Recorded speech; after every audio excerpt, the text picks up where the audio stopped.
should you get an official ADHD diagnosis? Oh, it's complicated. And the answer really depends on your situations, but you don't always need one. And that's my hot take. Video over. Just kidding. Hi, my name is Bridget. I'm a licensed clinical social worker. I'm a therapist for folks with ADHD, and I have my own lived experience. So that's my receipts for why I'm talking about this. Let's go. The first thing I want to say, it's a very personal decision to choose to go through the diagnosing process. And it is just that. It is a process. It's not something that is as simple as you would hope it is. So talking about this, I think, is important because it's something that should be demystified. It's kind of a complicated thing, and there are multiple ways to get there, but I'm going to talk to you about the way that you can get there and why you would or would not want to get an official diagnosis, because there are reasons for both. So let's get started. More likely than not, if you are watching this video, you are not officially diagnosed and you're trying to decide if it is right for you and how to do it. You've taken the first step, which is researching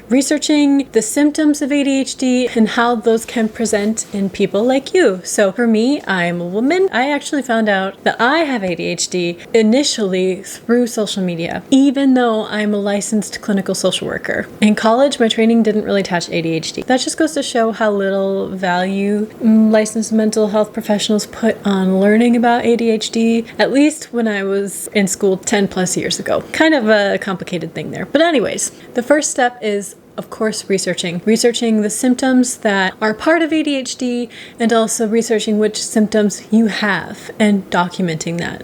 So making sure that you are taking note of all of the symptoms that you are identifying in yourself. This process, while it sounds easy, can be quite hard, because one of the things with ADHD is we have cognitive bias where we are optimistic about what we can accomplish. So it can be really hard for us to even see the detriments or the issues that we have with ADHD. So you're really going to want to think about it. If you have trusted people in your life that know you very well, it's helpful to ask them what they see too. And then, of course, reaching out for support.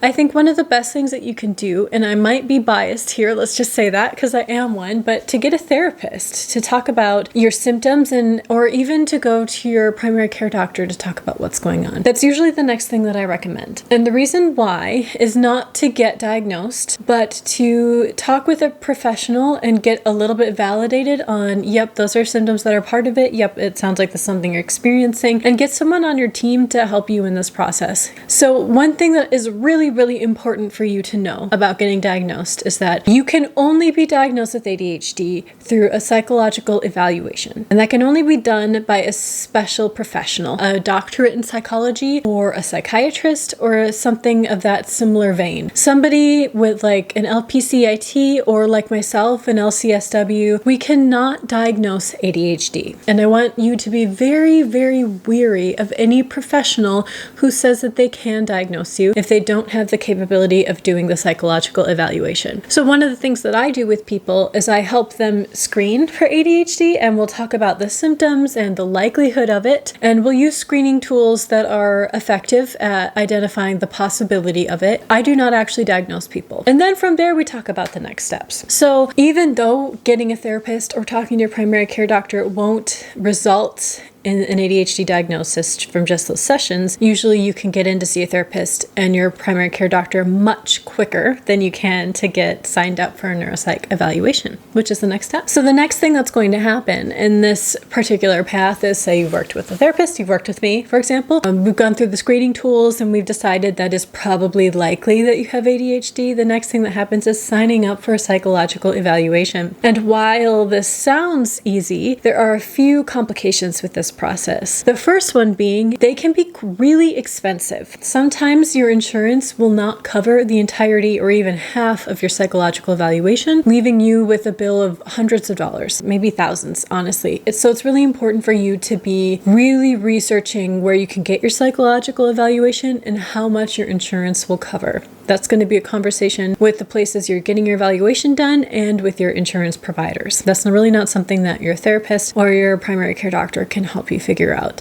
So it is frustrating that that's on you, but that's a really important step to do that. And the other complication with the psychological evaluation is wait lists. So we know that social media has done wonders for getting visibility to ADHD and other neurodevelopmental issues, well, mental health in general. The downside of that is that many people are looking to get diagnosed. So many people are signing up for evaluations. And this has been going on for the last few years, but it is really a problem. It's really a problem because the wait lists, I mean, you're looking at 6 months minimum. I would not be surprised if it would be longer, 9 months to even a year, I've seen for some people. So that's a really long time to wait. So even if you are on the fence about it and you still have to research if insurance will cover, there's really no harm in getting on the wait list since it is such a long one and you can always change your mind if you decide not to. The nice thing about getting somebody kind of in your corner with your therapist or your primary care provider is that they can often write a letter on your behalf.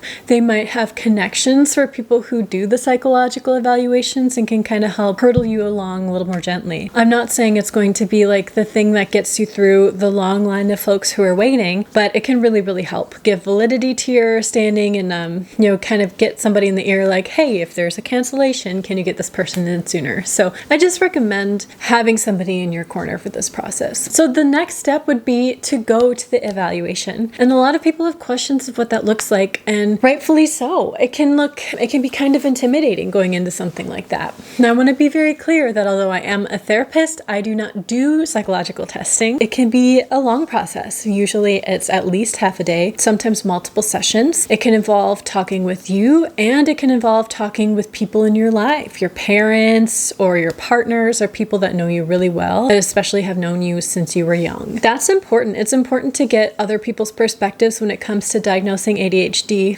since like I said, one of the reasons is we're really bad at knowing what we're struggling with a lot of the times. And that can also help validate what you're saying by hearing that it's been an issue that other people have observed. It also helps show one of the things that we're looking for with ADHD is if it is inhibiting other parts of your life, like if it's impacting your ability to do school properly, to do employment properly, to have relationships that are good in your home, in your love life. It's important to know those things because if it's not impacting those situations, it's going to be a lot harder for you to get the diagnosis. So then you do the psychological evaluation. Just a note that they will probably want to talk to people in your life, and then you will get your answer. So the evaluation can include a lot of different things, and some of those are like memory tests and things that you wouldn't necessarily expect. It's not just going to be like an interview question. You will be doing tests. And something that is tough with ADHD is that if you are very intelligent, if you have a high IQ, and if you have learned tools to help you kind of make up for the deficits, even if it's unbeknownst to you, it can make it so those test scores won't necessarily catch the severity of your symptoms. So that's why it's also really important for that part of the evaluation where they're going to be really interviewing you about your life and other people about your life. So that's kind of the process. And again, that process is do your own research, make a bunch of abundant notes about how you're relating to that and what you're affected by. Get someone in your corner, whether that is a therapist or your primary care doctor, and make that initial appointment to talk about your symptoms, and then sign up for a psychological evaluation. Make sure that it works with your insurance, and make sure that you're prepared to really delve into it in that evaluation and to have, people that are close to you in your life involved in that process. I guess when I say it out loud, it doesn't sound that challenging, or maybe it does, but it can be exhausting to really open up that can of worms. And one of the reasons why someone wouldn't want to go through that process is it can really depend on why you are seeking an official diagnosis, because it can be different from person to person. Some people may be seeking a diagnosis because they need that validation from a professional that yes, I have ADHD. See, it's not just in my head. I'm not just lazy. I'm not making it up. It says right here, I have ADHD. That can be really powerful for some people to have that written down, tested, and found out by somebody. Another reason that you may want an official diagnosis is for accommodations at your workplace. If you are seeking official accommodations, you need to have that diagnosis, and you also need to show why that diagnosis is impacting your work performance. Now, I've talked about in another video how you can get accommodations accommodations with like a lowercase a that doesn't really involve having that official diagnosis. So I recommend you watch that video if you want more information about that. That is a reason to get the diagnosis, is to help you get those accommodations that you need. And the other one, and probably the biggest one for a lot of people, is to have access to medications to support your ADHD. Now, I don't talk a ton about medications because I cannot prescribe the medications. I'm not a medical doctor. One thing that I will say, this is anecdotal, but in my experience of working with people, oftentimes, if you have enough evidence, you can get medications for ADHD without having the official diagnosis. So I wouldn't let that be the only reason why you're hoping to get diagnosed. But usually, I mean, if you're working with a therapist or working very closely with your primary care provider, if you've already done the research, you have all of the symptoms listed that you're experiencing, you have somebody in your corner saying, yes, it's very likely you have this, a lot of the times your primary care doctor can prescribe a medication that works for you. No, they're not necessarily all going to be stimulant medications, because there are medications you can take to help with ADHD that are non-stimulant medications, but that is something that you can talk to your doctor about without having an official diagnosis. Not all doctors will prescribe medications for ADHD if you don't have an official diagnosis, but some of them will. Those are all the reasons to get an official diagnosis. And I think, another big one that is not necessarily something that may motivate you, but is good in general, is we want to screen out people who think they have ADHD but who likely don't, which is a thing, I guess, that is produced by so much of social media talking about ADHD. There is really no screening tool for who can make videos about this stuff, and so people are making videos that relate to you, that grab your attention. So that means that sharing things like, if you have a hard time focusing, you have ADHD. Well, of course, we all have a hard time focusing from time to time. So sometimes that is bringing in folks who might not have ADHD but think they do. So going through that process of getting the screening and the evaluation done shows you that you don't have it, which can be hard for people, but in general, it's good for the masses if we're making sure that not everyone is saying they have ADHD when they don't. So why should you not want to get diagnosed? Well, I've already alluded to some of the reasons, but I think, the lighting is bad because it's stormy. Let me try to fix this. Wow. Oh my God. Okay, I tried to fix the lighting. What are some reasons that you would not want to be diagnosed? Well, I've already alluded to some, and a big one is the time it takes to get diagnosed. And especially if your justification for wanting the diagnosis isn't large enough to justify the time you have to wait, some people choose not to. Like, if it's really just like you're not wanting medications, you don't need accommodations at work, then your family and friends all support you and you feel like you have it, and it's been kind of confirmed by your therapist that it's likely that you do, not having the official diagnosis is okay. It's okay to not want that. It's okay to not wait for it. Another reason is the money that it can cost you. Since you have to get a neuropsych evaluation done, and those can be expensive if insurance isn't going to cover all of it, it can be outside of some people's budget. So that's just a matter of the way it is, at least in the US, which is where I'm based. I'm based in Wisconsin in the US. That's a big deterrent for people. And lastly, the part that I mentioned where that evaluation likely involves interviewing people in your life, your family members or partners, that can be something that people aren't always ready for. And just talking about if it's something you experience in general, it's something that you need to be ready for.